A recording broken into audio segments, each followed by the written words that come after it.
تمام پیلینٹولوجسٹ کو یہ بات پتہ ہے کہ فوسل ریکارڈ میں کوئی خاص انٹرمیڈیٹ فارمز موجود نہیں ہیں۔ ایک اور ایوولوشنسٹ اسٹیفن سٹینلی لکھتے ہیں کہ ڈارون کے زمانے سے ہی سائنسدانوں کے سامنے ایسے فوسلز آتے رہے جو گریجول یعنی سٹیپ بائی سٹیپ ایوولوشن کو ثابت نہیں کرتے تھے، لیکن پھر بھی دھرتی کے اس پیغام کو نظر انداز کر دیا گیا۔ ایوولوشنری بایولوجی کے ایک اور بڑے نام ارنسٹ میئر لکھتے ہیں کہ پیلینٹولوجسٹ کتنے ہی عرصے سے یہ بات جانتے ہیں کہ فوسل ریکارڈ ڈارون کی پیش کی گئی گریجول ایوولوشن کے بالکل مخالف ہے۔ تو محترمہ کی اگر ہم غلط مثال کو مان بھی لیں تو اس کا بھی کوئی ثبوت موجود نہیں، تو وہ کیسی ہی سائنٹیفک تھیوری ہوگی کہ جس کو اصل میں تو ثابت نہ کیا جا سکے، اور پھر اس کے لیے جو بے بنیاد مثالیں دی جائیں اس کا بھی کوئی ثبوت موجود نہ ہو۔ مشہور ایوولوشنسٹ ڈیرک ایگر لکھتے ہیں کہ یہ بڑی عجیب بات ہے، سٹیپ بائی سٹیپ تبدیلی کے بارے میں جو کہانیاں میں نے بچپن میں سنی تھیں ان میں سے زیادہ تر آج ڈیبنک ہو چکی ہیں، اور یہاں دیسی ایوولوشنسٹ کا حال یہ ہے کہ وہ نئی سے نئی کہانیاں گھڑ کر خود ہی ان کو غلط ثابت کرنے میں مصروف ہیں۔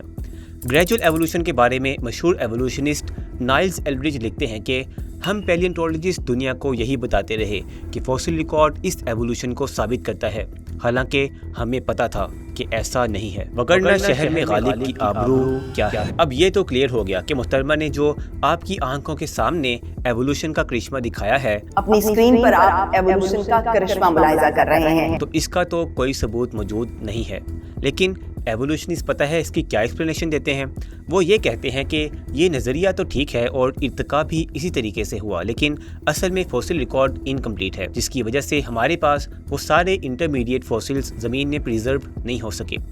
یعنی دوسرے لفظوں میں ہماری تھیوری کے لیے ثبوت نہ ہونے کے لیے یہ وجوہات ہیں۔ تو اس کا سیدھا سا یہ مطلب ہوا کہ کسی بھی وجہ سے فوسل ریکارڈ میں ایوولوشن بائی نیچرل سلیکشن کا ثبوت موجود نہیں ہے۔ That's it۔ تو سوال اٹھتا ہے کہ یہ نظریہ اتنا مشہور کیوں ہوا؟ اس کو ہم ویڈیو کے سٹارٹ میں ڈسکس کر چکے ہیں، لیکن ہینری لپسن اس کو بڑے اچھے طریقے سے سمرائز کرتے ہیں۔ وہ لکھتے ہیں کہ ڈارون کی کتاب بہت مایوس کن ہے۔ پوری کتاب میں ڈارون خود کنفیوز نظر آتا ہے، اور اس نے ایک پورا چیپٹر اپنی تھیوری کی خامیوں پر لکھا کہ کیوں فوسل ریکارڈ میں نیچرل سلیکشن کا ثبوت نظر نہیں آتا۔ اس کے بعد وہ پرے پتے کی بات لکھتے ہیں کہ جس میں ہمارے سوال کا جواب موجود ہے۔ وہ کہتے ہیں کہ صرف ایک نظریے کو حتمی سچ بنا کر پھیلانے سے ڈارون کے کٹر ساتھیوں نے اس کے ساتھ سب سے بڑی زیادتی کی۔ جو شخص ایک سیل سے انسان تک کے سفر کے امکان پر شک کرتا ہو اسے اپنی پیدائش کے عمل پر غور کر لینا چاہیے۔ اگر آپ اس بات پر یقین نہیں رکھتے کہ ایک نئی زبان خود بخود وجود میں آ سکتی ہے تو دیکھیں ذرا کہ ایک بچہ کیسے بولنا سیکھتا ہے۔ ریئلی فطرت میں ارتقاء کی موجودگی اتنی واضح ہے کہ آج سے ہزاروں سال پہلے انسان یہ جان چکا تھا کہ تمام جاندار ایک دوسرے کے رشتہ دار ہیں، اور یہ بھی کہ بریڈنگ کے ذریعے زندگی کی شکل بھی تبدیل کی جا سکتی ہے۔ پہلی بات، ہمیں یہ پتا تھا کہ سب جاندار آپس میں ریلیٹڈ ہیں، کیونکہ ان کو بھی ہماری طرح خدا نہیں پیدا کیا ہے، اور خدا کی ہی مخلوق ہونے کی وجہ سے ہمارے اوپر ان کے کچھ حقوق بھی رکھے گئے۔ اور اس پر قرآن کی یہ آیت تو بالکل واضح ہے کہ جس میں انسانوں سے کہا جا رہا ہے زمین پر موجود تمام جانور اور آسمانوں میں اڑنے والے سارے پرندے تمہاری طرح کی ہی سپیشیز ہیں۔ اور پھر آپ نے یہ تصویر دکھائی کہ انسان تو بریڈنگ کے ذریعے مختلف ویریشنز پیدا کرتے رہے ہیں۔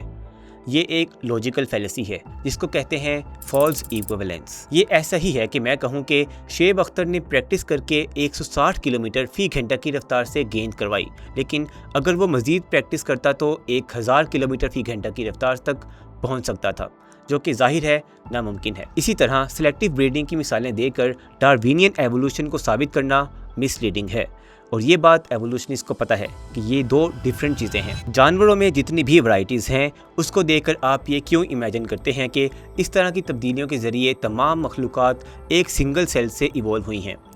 ہزاروں سالوں سے بریڈنگ کروا کر انسان کس نتیجے پر پہنچا ہے کہ جو مرضی ہو جائے وہ سپیشیز اس کائنڈ یا گروپ کے اندر ہی رہتی ہیں؟ آج تک ایسا کیوں نہیں ہوا کہ مرغی کی نئی سپیشی پیدا ہوئی ہو جو 6 فٹ لمبی ہو، یا بلیوں کی ایک ایسی سپیشی پیدا ہوئی ہو جو ایک چیونٹی جتنی ہو؟ حالانکہ 6 فٹ اونچے اور چیونٹی جتنے چھوٹے جانور کتنے ہی دنیا میں موجود ہیں، تو مرغی یا بلی کیوں نہیں ہو سکتی؟ تو ایسی کون سی لمٹ ہے کہ جس کی وجہ سے سپیشیز اپنی اس باؤنڈری سے باہر نہیں نکل سکتی؟ آبزرویشنل ڈیٹا تو یہی ہے کہ سپیشیز اپنی کائن کے اندر ہی رہتی ہیں، باقی آپ لوگ جو مرضی امیجن کرتے رہیں، خیالی پلاؤ بناتے رہیں کہ اگر لاکھوں سالوں تک چھوٹی چھوٹی تبدیلیاں ہوتی رہیں تو سب کچھ ممکن ہے، لیکن مہربانی اس کو اپنا ذاتی خیال اور عقیدہ ہی کہیں، سائنس بنا کر پیش کرنے کی کوشش نہ کریں۔ ہماری تھیوری کو اب حاجت رفع کیا ہے؟ تو کیا ہمیں بھی کسی کاغذ پر ڈیزائن کیا گیا تھا؟ کیا ہمارے پارٹس بھی ماہر انجینئرز نے تیار کر کے جوڑے تھے؟ آپ کو نہیں پتا کہ ہمیں کس نے اور کیسے ڈیزائن کیا؟ یا تو ہو نہ کہ قرآن میں انسان کی تخلیق کا کوئی تذکرہ نہ ملتا ہو، تو پھر آپ اس طرح کے سوالات کریں اور ادھر ادھر کی تھیوریز میں بھٹکتی پھریں۔ جب بار بار اس طرح کے واقعات کا تذکرہ ملتا ہے تو ایسے ظاہر کرنا کہ ان کا کوئی وجود ہی نہیں ہے اور آپ لوگ کوئی نئی چیز دنیا کو دکھا رہے ہیں۔ کیا ہمارے پارٹس بھی ماہر انجینئرز نے تیار کر کے جوڑے تھے؟ انجینئرز جمع کے صیغے میں؟ ریلی؟ ٹھیک ہے کہ آپ ایک نظریے کو سائنس کے طور پر مانتی ہیں، لیکن کم از کم اپنی بیسکس تو کلیئر رکھیں۔ انجینئرز نہیں، اونلی ون گاڈ۔ جو نہیں جانتے وفا کیا ہے۔ گاڑیاں انسان ڈیزائن کرتے ہیں، کچھ لوگ پیپرز پہ گاڑی کی ڈرائنگز بناتے ہیں اور اس کے مختلف پارٹس کو ڈرا کرتے ہیں، کچھ اور لوگ ان ڈرائنگز کے مطابق وہ پارٹس تیار کرتے ہیں اور کچھ اور لوگ ان پارٹس کو جوڑ دیتے ہیں۔ اس پروسیس کو انٹیلیجنٹ ڈیزائن کہتے ہیں۔ یہ انٹیلیجنٹ ڈیزائن گاڑی کے وجود کی واحد وضاحت ہے، اور صرف گاڑی ہی نہیں بلکہ انسان کی بنائی ہوئی ہر ایجاد صرف انٹیلیجنٹ ڈیزائن کے ذریعے وجود میں آ سکتی ہے۔ آپ میں سے بہت سے لوگ انٹیلیجنٹ ڈیزائن کے کنسیپٹ سے واقف ہوں گے، جس میں یہ کہا جاتا ہے کہ دنیا میں موجود پیچیدگیاں اور جانداروں کے ڈیزائن کو ایکسپلین کرنے کے لیے بے ترتیب حادثات کافی نہیں، بلکہ ان کے پیچھے انٹیلیجنٹ مائنڈ نظر آتا ہے۔ اور جب انسان کے ڈیزائن سے کمپیئر بھی کیا جاتا ہے تو یہی کہا جاتا ہے کہ یہ ڈیزائن ہمارے ڈیزائن سے بہت اونچے لیول کا ہے۔ دنیا میں جس سے بھی پوچھ لیں وہ انٹیلیجنٹ ڈیزائن کا یہی کنسیپٹ بتائے گا، بے شک وہ ایتھیسٹ ہی کیوں نہ ہو، سب کو اس بارے میں پتہ ہے۔ لیکن محترمہ نے اس کو ایسے تروڑ مروڑ کے پیش کیا کہ اصل میں انسان اپنے ڈیزائن کو انٹیلیجنٹ ڈیزائن کہتا ہے، which was shocking to hear کہ یا تو اتنی کم سمجھی ہے یا پھر شاید اپنا پوائنٹ ثابت کرنے کے لیے کسی بھی حد تک جایا جا رہا ہے۔ انسان کا مسئلہ یہ ہے کہ وہ اپنے آپ کو بہت توپ چیز سمجھتا ہے۔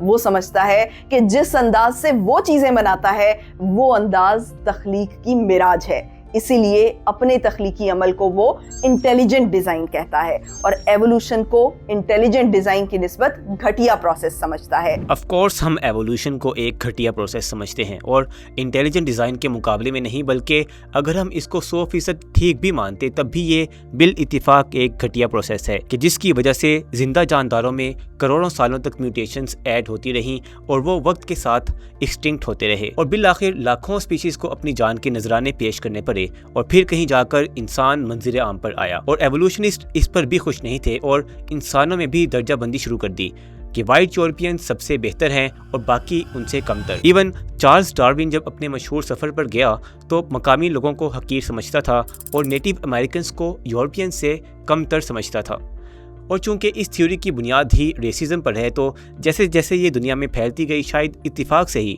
اسی طرح مختلف اقوام کا قتل عام بھی بڑھتا گیا۔ کبھی افریقہ کے لوگوں کو چڑیا گھر کے پنجروں میں رکھا گیا تو کبھی نیٹو لوگوں کو قتل کر کے ایوولوشن کے ثبوت کے طور پر سائنس میوزیم میں رکھا گیا، اور پھر یوجینکس اور ہولوکاسٹ تو آپ کے سامنے ہی ہیں۔ یہاں تک کہ آج بھی اس پریمیسی کے تحت نیتن یاہو فلسطینیوں کو جانوروں سے تشبیہ دیتا ہے اور ایران پر اٹیک کے بعد امریکہ سے آواز آتی ہے کہ ہم ان کو پتھروں کے زمانے میں واپس بھیج دیں گے۔ اسٹیفن جے گولڈ لکھتے ہیں کہ ریسزم کے متعلق عقائد پہلے بھی موجود تھے، لیکن ڈارون کی کتاب چھپنے کے بعد ان میں بے تحاشا اضافہ ہوا۔ اور محترمہ جو انڈیا کو پسماندہ ملک کہہ رہی تھی نا، 1858 میں جب ڈارون نے اس جواب کی وضاحت کی تو اس وقت تک سائنس اتنی ترقی کر چکی تھی کہ انڈیا جیسے پسماندہ ملک میں بھی ٹرینیں چل رہی تھیں۔ تو یاد رکھیں کہ آپ کا بھی تعلق ادھر سے ہی ہے۔ آپ جن لوگوں سے منسلک ہونے کی کوشش کر رہی ہیں یا ان کے نظریات سے وفاداری دکھا رہی ہیں، یاد رکھیں کہ جنگ آزادی کے بعد اس پسماندہ ملک میں لاکھوں لوگوں کا قتل عام کس نے کیا تھا۔ تو اگر کوئی دوبارہ خدا نخواستہ موقع ملتا ہے تو آپ کو انہوں نے کسی اسپیشل کھاتے میں نہیں لکھنا۔ ڈارون نے گھٹیا تھیوری پیش کرنے کے ساتھ ایک گھٹیا پریڈکشن بھی کی تھی جو اسی تھیوری کے مطابق تھی کہ بہت جلد مہذب قومیں دنیا کی پسماندہ قوموں کو صفحہ ہستی سے تقریباً مٹا ہی دیں گی۔ اگرچہ دنیا کی بہت سی قوموں کا قتل عام ہوا، لیکن پھر بھی ایک دو قبائل کے علاوہ وہ صفحہ ہستی سے نہیں مٹ سکیں۔ ایوولوشن کے اس گھٹیا پروسیس کے آگے خدا کی کریشن کھڑی تھی۔ بگ بینگ کا ورڈ مشہور کرنے والے فریڈ ہوائل لکھتے ہیں کہ میں اس بات سے بہت پریشان ہوں کہ ڈارون کی کتاب کے بعد جو سو کالڈ پڑھے لکھے لوگوں نے ایسے بے مقصد فلسفے کو اپنا لیا جس نے انسانیت کی تباہی کو یقینی بنا دیا ہے۔ تو تخلیق کرنے کا یہ ایوولوشنری پروسیس خدا کی بتائی گئی تخلیق کے آگے کچھ بھی نہیں۔ خدا نے کیسے تخلیق کیا وہ اس نے اپنی کتاب میں بتا دیا ہے، اور اس کا انٹیلیجنٹ ڈیزائن انسان کے ڈیزائن سے انفینٹ ٹائمز بہتر ہے۔ تو آپ کو انٹیلیجنٹ ڈیزائن کو ایوولوشن کی گھٹیا پستیوں میں گرانے کی ضرورت نہیں ہے۔ تمام انسان ایک سیل سے بنتے ہیں، ماں کے پیٹ میں بھی اور زمین کی گود میں بھی، اور تخلیق کا یہ انداز انٹیلیجنٹ ڈیزائن کی نسبت اربوں کھربوں گنا زیادہ عظیم ہے۔ لیکن جو لوگ خدائے فطرت کی تخلیقی بلندیوں کو سمجھ نہیں پاتے وہ اسے اپنی پستیوں میں گرانے کی کوشش کرتے ہیں۔ قرآن میں اللہ تعالیٰ فرماتے ہیں کہ لَقَدْ خَلَقْنَا الْإِنسَانَ فِي أَحْسَنِ تَقْوِيمٍ، جس کا مفہوم یہ بنتا ہے کہ ہم نے انسان کو بہترین صورت میں پیدا کیا، اور یہ الفاظ احسن تقویم صرف انسان کی تخلیق کے بارے میں ہی بیان ہوئے ہیں۔ لیکن مسئلہ یہ ہے کہ محترمہ نے صرف تخلیق کے قرآنی واقعات سے کنارہ کشی نہیں کی، بلکہ انسان کی تخلیق کے بارے میں سب سے مشہور آیت کے مقابلے میں ایک حیران کن بات کہی۔ ارتقاء کا فیچر بہت ہی احسن تقویم ہے۔ تم ہی کہو کہ یہ انداز گفتگو کیا ہے؟ اب اس بات کا کیا مطلب ہے یہ محترمہ ہی بتائیں گی، لیکن اگر آپ یہ بھی مانتی ہیں کہ خدا نے ایوولوشن کے ذریعے تمام جانداروں کی تخلیق کی، تو پھر بھی ایوولوشن کے پروسیس کو تو خدا نہیں پیدا کیا، یا پھر وہ بھی حادثاتی طور پر خود بخود وجود میں آ گیا؟ انسان کی ایک تخلیق ایسی ہے جس میں ایوولوشن کی نہایت ابتدائی اور محدود جھلک نظر آتی ہے، اور وہ آرٹیفیشل انٹیلیجنس ہے۔ لیکن اس محدود لیول کی ارتقائی صلاحیت میں بھی وہ امکانات پوشیدہ ہیں کہ انسان اپنی ہی اس تخلیق سے ڈرا ہوا ہے۔ یعنی اے آئی میں ایوولوشن کی تھوڑی سی جھلک نظر آتی ہے، لیکن اس سے خود انسان ڈرا ہوا ہے۔ کیا پتہ کل کو کوئی ٹرمینیٹر ہم پر حملہ کر دے۔ تو اگر تھوڑی سی ایوولوشن سے یہ حال ہے تو سوچیں ذرا، اربوں سال کی ایوولوشن کیسی تباہی لا سکتی ہے نا ایوولوشن ایک گھٹیا پروسیس۔ دیکھا، مان گئی ہے نا آپ بھی؟ آخر اس درد کی دوا کیا ہے؟